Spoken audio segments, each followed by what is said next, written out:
তাদের শ্যামাপা, তাদের তারা তো শ্যামাপা, আমি এই জায়গায় কর্মসূচিগুলো একটু আপনার কিভাবে করবে? শ্যামাপা, এই জায়গায় আপনার একটু আটকাই এবং এই প্রশ্নটা করি, আপনাদের দলীয় প্রধানের পেশা কি তাহলে আসলে? ওনার অবশ্যই আয়ের উৎস নিশ্চয়ই আছে, আমরা কেউ জানি নাহলে না উনি কেন? কিভাবে ওনারা এখন এইটা উনি এতদিন ধরে দেশের বাইরে আছেন, হুম। ওনাদের ওনার ফ্যামিলি আছে, ওনার স্ত্রী আমার ডক্টর জোবাইদা কর্মরত আছেন। তো ওনাদের আয়ের উৎস তো ফ্যামিলি থেকেও আসতে পারে, আয়ের উৎস বিভিন্ন জায়গা থেকে আসতে পারে। ওকে। আয়ের উৎস তো সেটা যে পাবলিক নলেজ হতে হবে। আমার আয়ের উৎস তো পাবলিক নলেজ না। আমার আয়ের উৎস আপনি জানেন না, বাট দ্যাট ডাজন্ট মিন যে আমার কোনো আয় নাই। হ্যাঁ, তো আয়ের উৎসটা সবার জানতে হবে, আমার কোনো কথা নেই, অ্যাজ লং অ্যাজ উনি ট্যাক্স ফাইল করছেন। শ্যামাপা, এই আওয়ামী লীগ পতনের পর গত এক বছরে আগের তুলনায় বিএনপির আয় বেড়েছে বেশ খানিকটা। ধরা মানে কেউ মানে কোনো একটা হিসাবে সেটা দেখা যাচ্ছে 13% আপনার নিজের এবং দলের আয়, সবারই আয় এই হারে বেড়েছে কিনা, এবং যে প্রশ্নটি ইদানিং আমি সবাইকে, বিশেষ করে বিএনপি সবাইকে করছি, যে দলের নিজস্ব আয় এবং ব্যক্তিগত আয় সেটি আসলে আপনারা কিভাবে ব্যাখ্যা দিবেন? দলের প্রধান যারা আছেন তারা আয়টা কিভাবে করছেন? এই সময় আপনাদের ব্যয়, আয় কি অবস্থা, এটি বেড়েছে কিনা? আপনি ফুল টাইম রাজনীতিবিদ কিনা? ধন্যবাদ জি, আপনাকে। জি। আপনার ঠিকানার দর্শক এবং আমার সহ আলোচককেও আমি শুভেচ্ছা জানাই। দেখুন, বিএনপি তো অনেক মানে যথেষ্ট পুরনো একটা দল। এখানে অনেক প্রবীণ রাজনীতিবিদরা আছে, যাদের ফুল টাইম অকুপেশন পলিটিক্স, মানে অকুপেশন না, ফুল টাইম তারা 24 ঘন্টা রাজনীতি করেন। আবার অনেকে আছেন যে তাদের একটা প্রফেশন আছে, তারা রাজনীতি ও বিএনপির সাথে জড়িত আছেন। আয় ব্যয়ের হিসাব, আমি ব্যক্তিগতভাবে আমার আয়ের কথা যদি বলেন, আমার আয়ের চেয়ে ব্যয় অনেক বেশি, আমার বাবার যেরকম ছিল। হ্যাঁ, তো আমারও আয়ের চেয়ে ব্যয় অনেক বেশি। রাজনীতি অনেক এক্সপেন্সিভ হয়ে গেছে। আপনার যদি নির্বাচনী এলাকা থাকে, তাদের টেক কেয়ার আছে, বিভিন্ন জনের পাশে যদি থাকতে হয়, আপনার অবশ্যই এটা ব্যয়বহুল একটা ব্যাপার।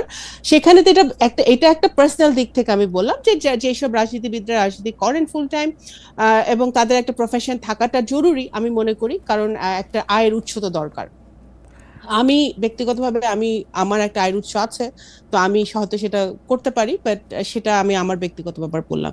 দলে তো এটা আয় আছে, আমাদের আমাদের আয় কিভাবে আছে সেটা তো আমাদের মানে ব্যাংক অ্যাকাউন্ট আছে, সেখানে আয় ব্যয়ের হিসাবটা জমা হয়, রিসেন্টলি জমাও দিয়েছে।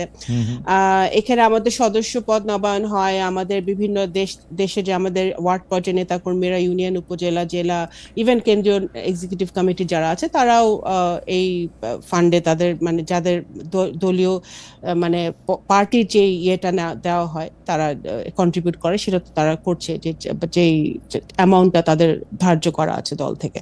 এবং ধরেন এই শ্যামাপা, আমার এখানে দুইটা প্রশ্ন আছে। একটা প্রশ্ন হচ্ছে, আমরা বিএনপির আয় দেখতে পাচ্ছি 1 কোটি থেকে 5 কোটি বা 6 কোটি, আমি যদি এরকমও ধরি, এটা রাফ হিসাবে আপনারা যে আয়টা দেখাচ্ছেন, কিন্তু আমরা দেখতে পাই কিন্তু বিএনপির মতো বড় দলের একটা বড় সভা, মানে বিভাগীয় সভা হোক, কোনো একটা নগর কেন্দ্রিক একটা সভা হোক, সেই সভাতেও কখনো কখনো এর চেয়ে বেশি টাকা খরচ হয় বলে কেউ কেউ আমাদের বলে থাকেন। আর দ্বিতীয় প্রশ্ন হচ্ছে, আপনি এটা ঠিকই বলেছেন, রাজনীতি এখন একটা ব্যয়বহুল ব্যাপার হয়ে দাঁড়িয়েছে। তার ফলে কি এখন শুধু আপনারা যারা বড়লোক আছেন তারাই শুধু রাজনীতি করবেন, আমরা রাজনীতিতে আসতে পারবো না?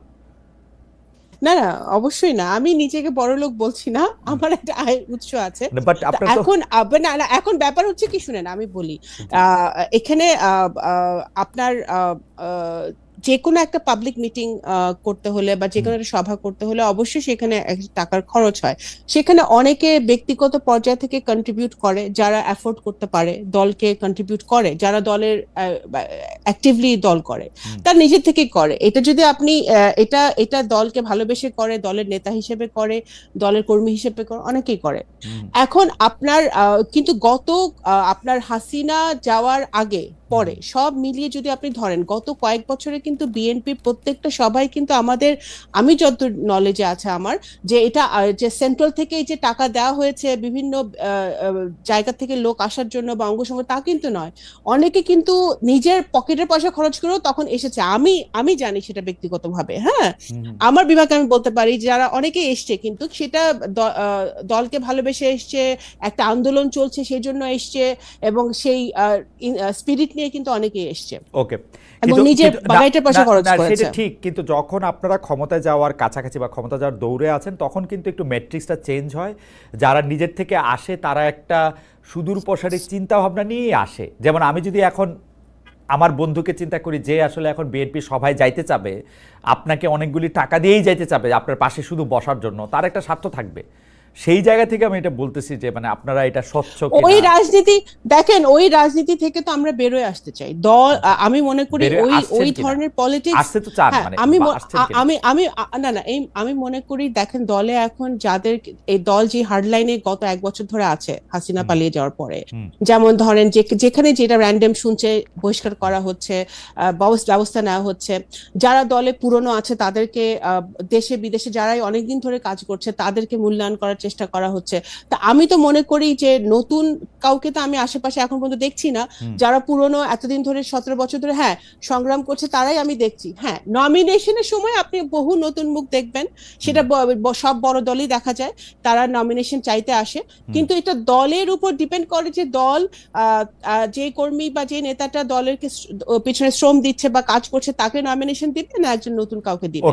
তো সেটা আমার ব্যক্তিগত মতামত হচ্ছে যে দল এখন ইটস অ্যাবাউট টাইম যে এই শিফটটা হোক। শ্যামাপা, এই পর্যায়ে এটা আমার শেষ প্রশ্ন, মানে রাজনীতি তো আর পেশা হইতে পারে না। মানে ধরেন আমি যদি এখন একটা দলের রাজনীতি করি, ওকে আমাকে বেতন দিবে, টাকা দিবে, মানে টাকাটা আমি কই পাবো? ধরেন আমি এখন সাংবাদিকতা করে কিছু টাকা পাই, আমি এখন পলিটিক্স করতে গেলাম, আমি এটা বুঝতে চাইতেছি যে এই পলিটিক্স করতে গেলাম, ধরেন বিএনপি করতে গেলাম, ধরেন হাসান ভাইয়ের দলই করতে গেলাম, ওইটা থেকে আমি টাকা পাবো, মানে এটার হিসাবটা কি? বিদেশে শুনেন, বিদেশে কিন্তু অনেক অনেক পলিটিক্যাল পার্টি আছে, বিভিন্ন দেশে they get paid for it, তাই না? তারা বাংলাদেশে তো বিএনপি বা আওয়ামী লীগ বা এই জামাত আমি জানি না পায় নাকি, এরকম কোন দল কিন্তু কোন দল থেকে কোনো টাকা পয়সা আমরা দেওয়া হয় না। কমিউনিস্ট পার্টি পায়, ভালো কথা, দেয়ার লাকি, তারা পায়। কিন্তু বিএনপির মতো এত বড় দলে একটা দল মেনটেন করা, সেখানে তো এখানে দল থেকে তো এরকম কিছু হয় না। বাট আমি মনে করি পলিটিক্স কখনো পেশা হতে পারে না। পলিটিক্স অফকোর্স আমরা প্যাশন থেকে করি। এই লোকটা চলবে কি করে? এই লোকটা ঘরের মানে বউ বাচ্চারা খাওয়াবে কি করে? না, একজন শিক্ষক রাজনীতি করছে না, একজন ডাক্তার রাজনীতি করছে না, একজন ইঞ্জিনিয়ার রাজনীতি করছে না, আমি সবাই তো এক ব্যবসায়ী রাজনীতি করছে। পেশা হিসেবে তো একটা কিছু থাকতে হবে, পেশা হিসেবে একটা কিছু থাকতে হবে। হ্যাঁ, ডেফিনেটলি। কারণ রাজনীতি, যেমন ছাত্র দল, আমি দেখেছি যে ছাত্রদের তো টাকা পয়সা থাকার কথা না, ছাত্ররা কিভাবে চলবে, ছাত্র রাজনীতি করবে কিভাবে? ছাত্র দল আই থিঙ্ক সেটা দলের দেখা উচিত যে as long as ওনার ফাইলস সব ক্লিয়ার আছে, দ্যাটস অল। ধরেন শামাপা, এটা মনে হইতে পারে যে আমি কিন্তু জনাব তারেক রহমান রে, বেগম খালেদা জিয়ারে খুবই পছন্দ করি, বাংলাদেশের সব লোকরে আমি পছন্দ করি, কিন্তু ঘটনা হচ্ছে যে ধরেন আমার মেয়ে যদি জনাব তারেক রহমানের মতো হইতে চায়, তো সে যদি আমরা জানতে চায় যে উনি কি করেন, তাহলে আমাকে বলতে হবে যে উনি আসলে পলিটিক্স করেন, তাই তো? না, ওনার আয়ের উৎস ওনার ফ্যামিলি থেকে আসে নিশ্চয়ই, ওনার ফ্যামিলি থেকে আসে নিশ্চয়ই, সেটা তো অবশ্যই। আরো ভয়ঙ্কর হলো, ও তাহলে আমার থেকে টাকা নিয়ে রাজনীতি করবে, তাই তো? আপনার মেয়ে তো আপনার কাছ থেকে টাকা চাইতে পারে, আমার বাবা বেঁচে থাকলে বাবার কাছে টাকা চাইতেই পারে। আপনাকে অনেক ধন্যবাদ আপা। আমি